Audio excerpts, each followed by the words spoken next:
Le texte fournit des mises à jour sur les cours du Bitcoin et de l'Ethereum au début de la semaine de négociation en Asie, les analystes prédisant qu'une correction vers 25 000 $ pour le Bitcoin ne briserait pas la structure haussière, tandis que la performance stable d'Ethereum pourrait apaiser les craintes de pression à la vente résultant de la prochaine mise à niveau de Shanghai.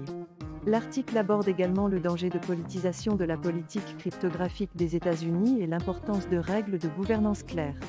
En outre, le texte inclut des informations sur la réunion du Fonds monétaire international, les plans de l'Inde visant à étendre les tests de devises numériques de sa banque centrale et l'exploitation du contrat d'approbation Sushidex pour 3,3 millions de $.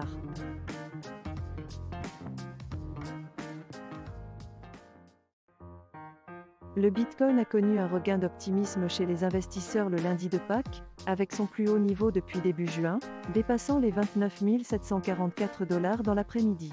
La cause de cette décision n'est pas claire, mais elle s'est produite à la suite de la publication d'une information selon laquelle les émissions de titres de la Federal Home Loan Bank avaient diminué, indiquant que la crise bancaire s'atténuait. Les analystes sont prudemment optimistes quant à la durabilité de la hausse du Bitcoin lundi, les investisseurs évaluant également la première vague de bénéfices trimestriels avec les géants du secteur bancaire. Les marchés examineront le rapport de mars sur l'indice des prix à la consommation publié cette semaine pour détecter des signes indiquant que l'inflation poursuit sa récente tendance à la baisse.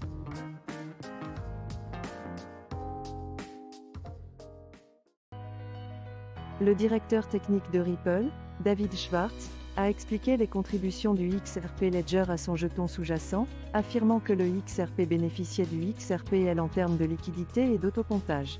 La liquidité du XRP est restée solide grâce au XRPL, ce qui a entraîné une hausse de son prix et le volume du DEX a atteint son plus haut niveau le 24 mars.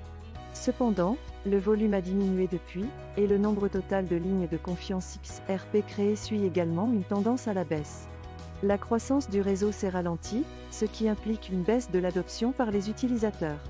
Schwartz a également mentionné que de nombreuses technologies ne fonctionnent pas avec le XRP, comme le XRPL, ce qui rend la migration vers le réseau Ripple difficile.